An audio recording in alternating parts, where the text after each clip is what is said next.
ಈ ಜನ್ಮದಲ್ಲಿ ಈ ದೇಹದಲ್ಲಿ ಪಡೆಯಲಾಗದ ಪುರುಷೋತ್ತಮನ ಪ್ರೇಮವನ್ನು, ಅವರ ಪಾದ ಸೇವೆಯನ್ನು ಮಾಡುವ ಅವಕಾಶವನ್ನು ಮುಂದಿನ ಜನ್ಮದಲ್ಲಿ, ಮುಂದಿನ ದೇಹದಲ್ಲಿ ಪಡೆಯುತ್ತೇನೆ.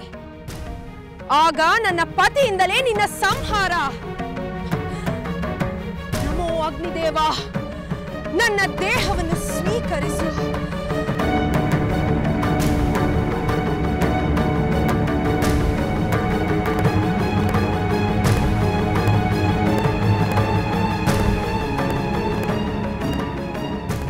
ಅಬ್ಬಬ್ಬಾ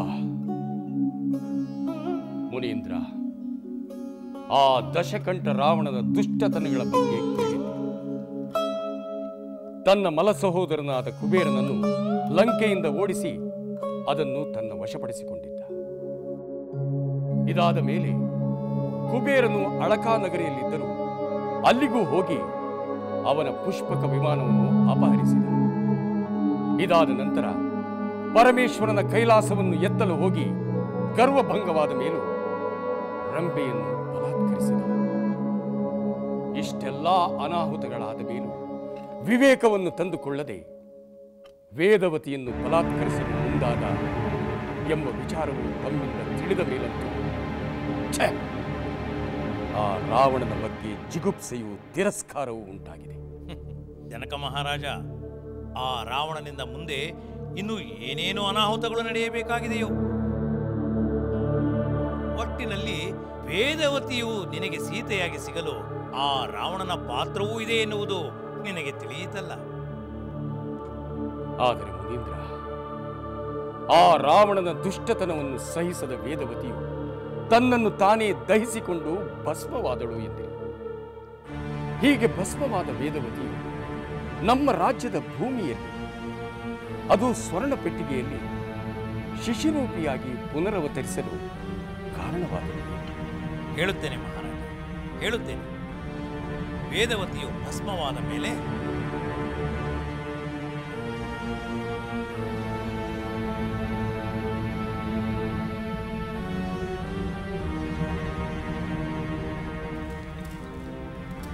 ಪ್ರಭು, ತಮ್ಮ ಆಜ್ಞೆಯಂತೆ ವೇದವತಿಯ ಭಸ್ಮವನ್ನು ಈ ಸುವರ್ಣ ಪೆಟ್ಟಿಗೆಯಲ್ಲಿ ತುಂಬಿಸಿಕೊಂಡು ತಂದಿದ್ದೇನೆ.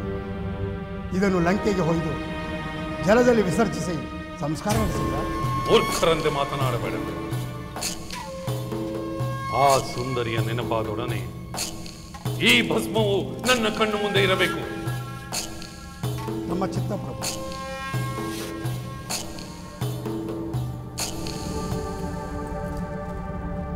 ಲಂಕೆಗೆ ಹೊರಡೋಣ.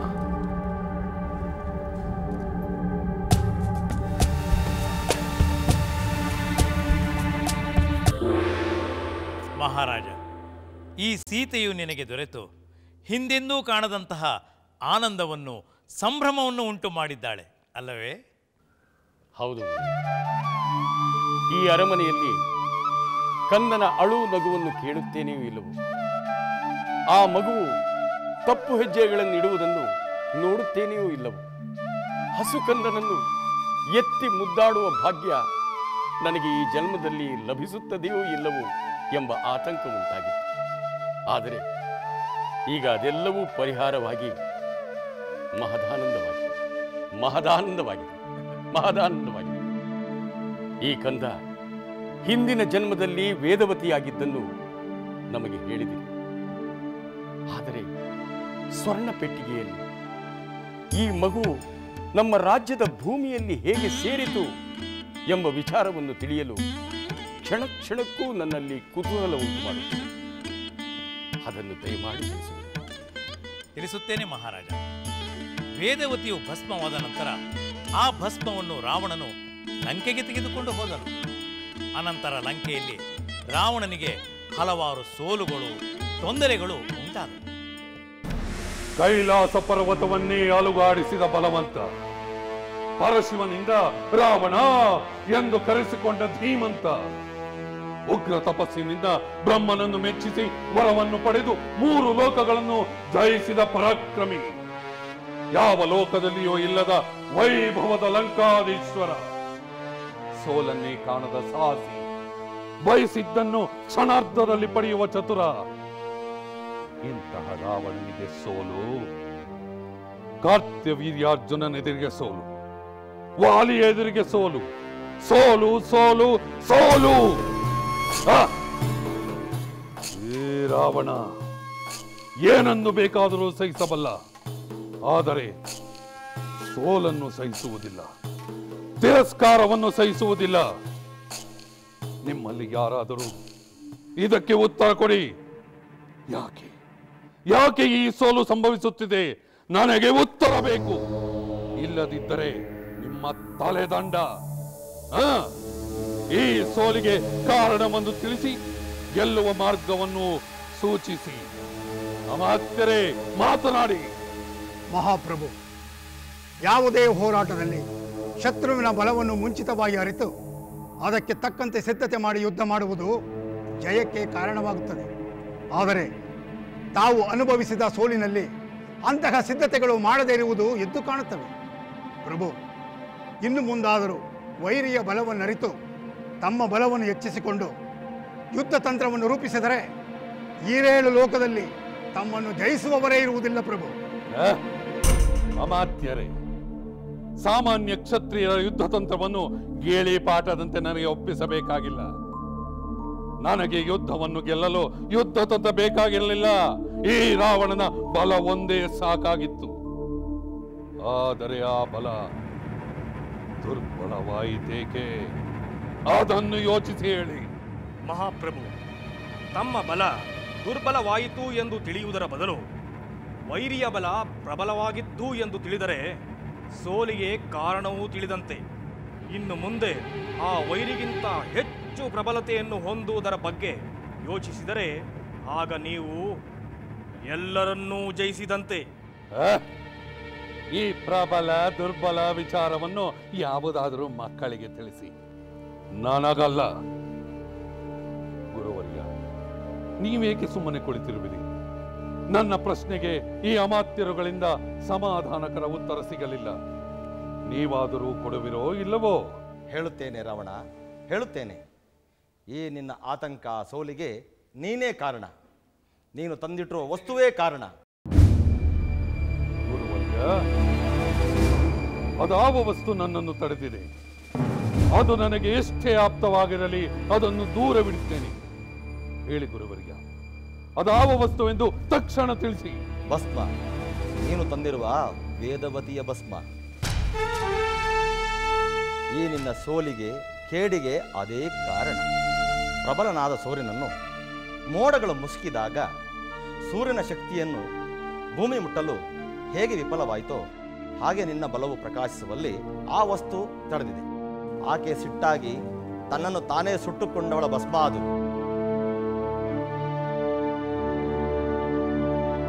ಈಗಾಗಲೇ ತನ್ನ ಪತಿಯಿಂದಲೇ ಸಂಹಾರವಾಗುವುದೆಂದು ಶಾಪವಿತ್ತ ಭಸ್ಮ ಅದು. ಅಂತಹ ಭಸ್ಮವನ್ನು ಪರಮೇಶ್ವರನ ಪ್ರಸಾದವೆಂದು ಇಟ್ಟುಕೊಂಡಿರುವೆ. ಆದ್ದರಿಂದ ನಿನಗೆ ಕೆಟ್ಟದ್ದಾಗದೆ ಒಳ್ಳೆಯದಾಗಲು ಹೇಗೆ ಸಾಧ್ಯ ರಾವಣ? ಅನುಮಾನವೇ ಇಲ್ಲ. ಆ ಪೆಟ್ಟಿಗೆ ಇಲ್ಲಿರ ಕೂಡದು.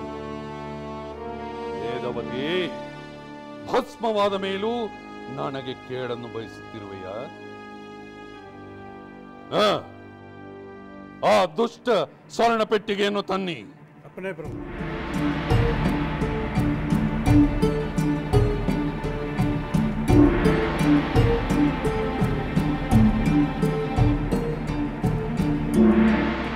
ಈ ಭೂತಕಾಲದ ಭಸ್ಮ ನನ್ನ ವರ್ತಮಾನದ ಸೋಲಿಗೆ ಕಾರಣವಾದರೆ ಭವಿಷ್ಯ ಕಾಲದಲ್ಲಿ ನನಗೆ ಒಂದು ಧೂಳಿನ ಕಣದಷ್ಟು ಕೆಡಕುಂಟಾಗಬಾರದು. ಹೇಳಿ ಗುರುವರ್ಯ, ಈ ಪೆಟ್ಟಿಗೆ ನೀನು ಮಾಡಬೇಕು. ಹೇಳಿ. ರಾವಣ, ಈ ಪೆಟ್ಟಿಗೆಯನ್ನು ಸಮುದ್ರದಲ್ಲಿ ಎಸೆದು ಬಿಡು. ಇದು ಲಂಕೆಯ ನೆಲದಲ್ಲಿ ಇರುವುದು ಬೇಡ. ಆಳ ಸಮುದ್ರದಲ್ಲಿ ಈ ಭಸ್ಮ ಅಡಗಿ ಹೋಗಲಿ. ಅದರಂತೆ ಆ ಹೆಣ್ಣಿನ ಶಾಪದ ಶಕ್ತಿಯು ಸಮುದ್ರದಲ್ಲಿ ಹುಡುಗಿ ಹೋಗಲಿ. ಅಪ್ಪಣೆ ಗುರುವರ್ಯ. ಅಮಾತ್ಯರೇ,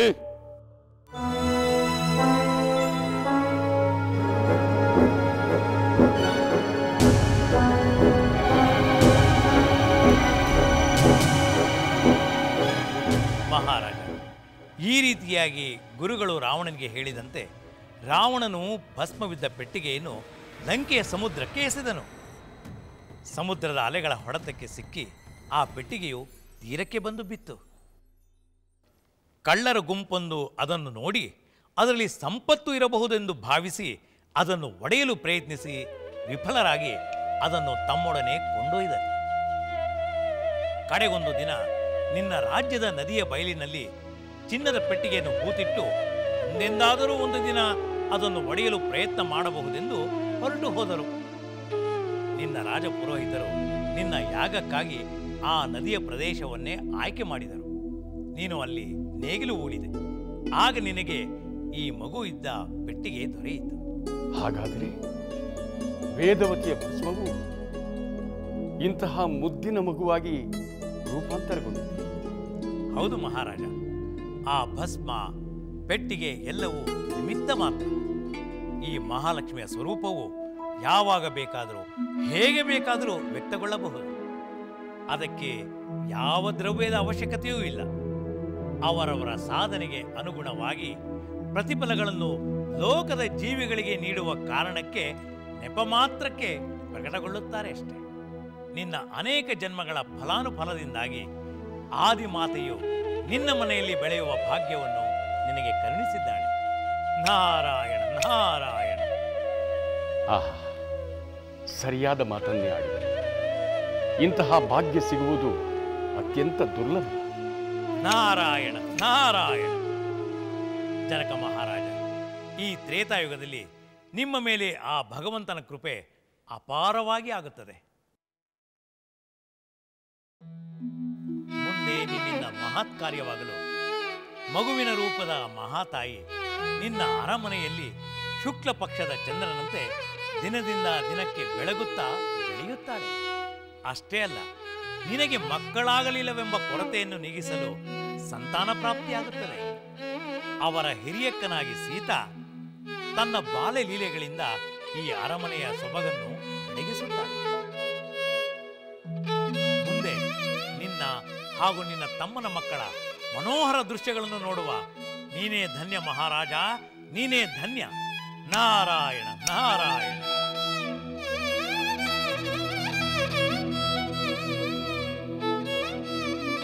ನಾರಾಯಣ ನಾರಾಯಣ.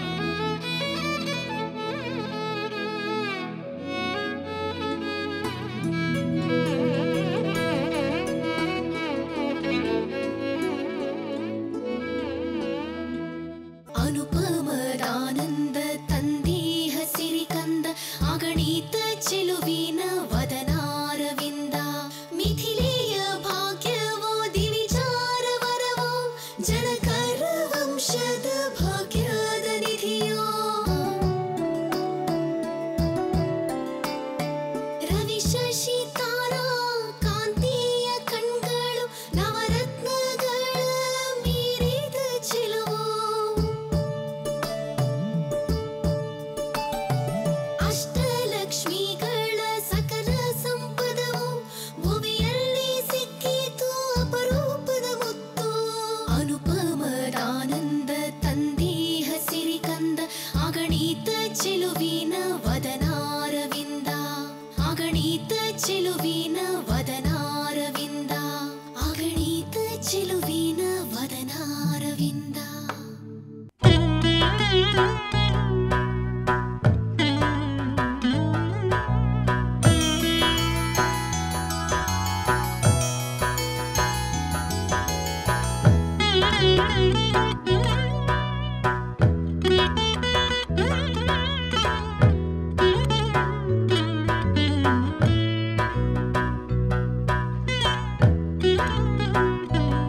ಧರಣಿ ಜಾತೆ ಜನಕಪುತ್ರಿ ರಾಜಕುಮಾರಿ ಸೀತಾದೇವಿ ಆಗಮಿಸಬೇಕು.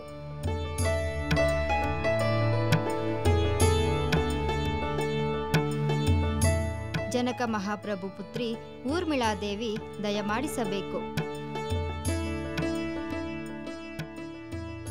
ಶಿರಧ್ವಜ ಜನಕ ಮಹಾಪ್ರಭುಗಳ ಸಹೋದರರಾದ ಕುಶಧ್ವಜ ಪುತ್ರಿಯರು ಮಾಂಡವಿ ಶ್ರುತ ಕೀರ್ತಿಯರು ಆಗಮಿಸಬೇಕು.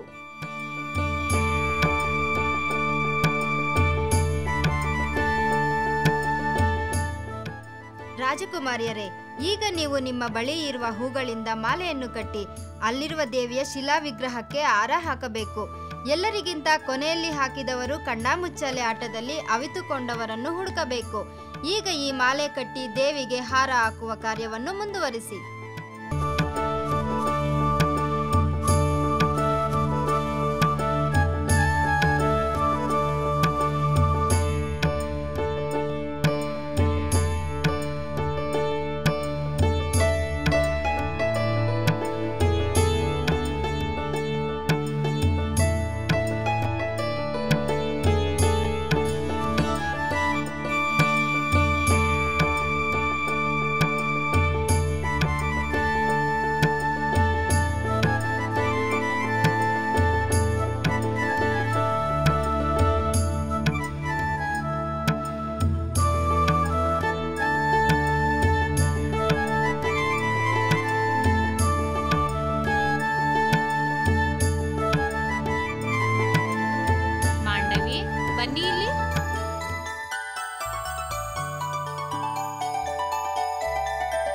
ಅಶ್ವಿನಿ, ಭರಣಿ, ಕೃತಿಕಾ, ರೋಹಿಣಿ, ಶ್ರವಣ, ಶತಭಿಷ, ರೇವತಿ, ಪುಷ್ಯ.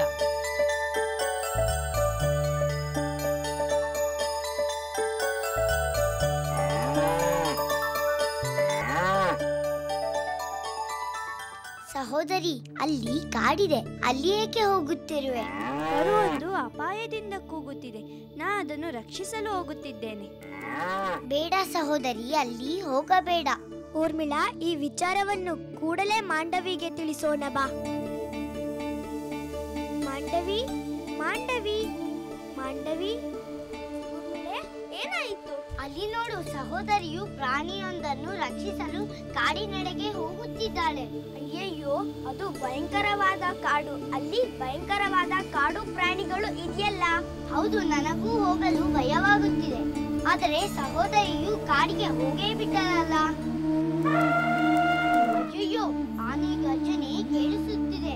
ಹಾಗಾದರೆ ಈ ವಿಚಾರವನ್ನು ಕೂಡಲೇ ಅರಮನೆಯಲ್ಲಿ ತಿಳಿಸೋಣ ಬನ್ನಿ.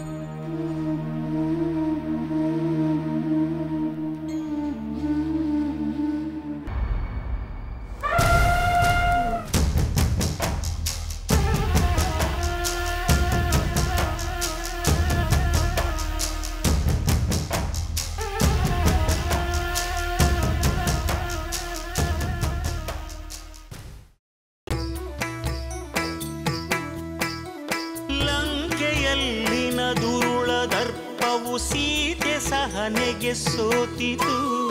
ಅಂಕೆ ಇರದ ಅಸುರ ಕುಲವು ರಾಮ ಬಾಣಕ್ಕೆ ಅಡಗಿತು. ದೂರವಿರಲಿ ಸನಿಹವಿರಲಿ ರಾಮ ಹೃದಯ ನಿವಾಸಿನಿ. ಯುಗವು ಯುಗವು ಸಾಗಲಿ ಅಕಳಂಕ ಪ್ರೇಮ ಪ್ರಬೋಧಿನಿ. ಅಮರ ಗಾಧೆ ಧರಣಿ ಜಾತೆ ಸಾಧ್ವೆ ಸೀತೆ ಸುಚರಿತೆ. ಸಹನ ಶಕ್ತಿ ಪತಿಯ ಭಕ್ತಿ ಲೋಕಮಾನ್ಯ ವಂದಿತೆ.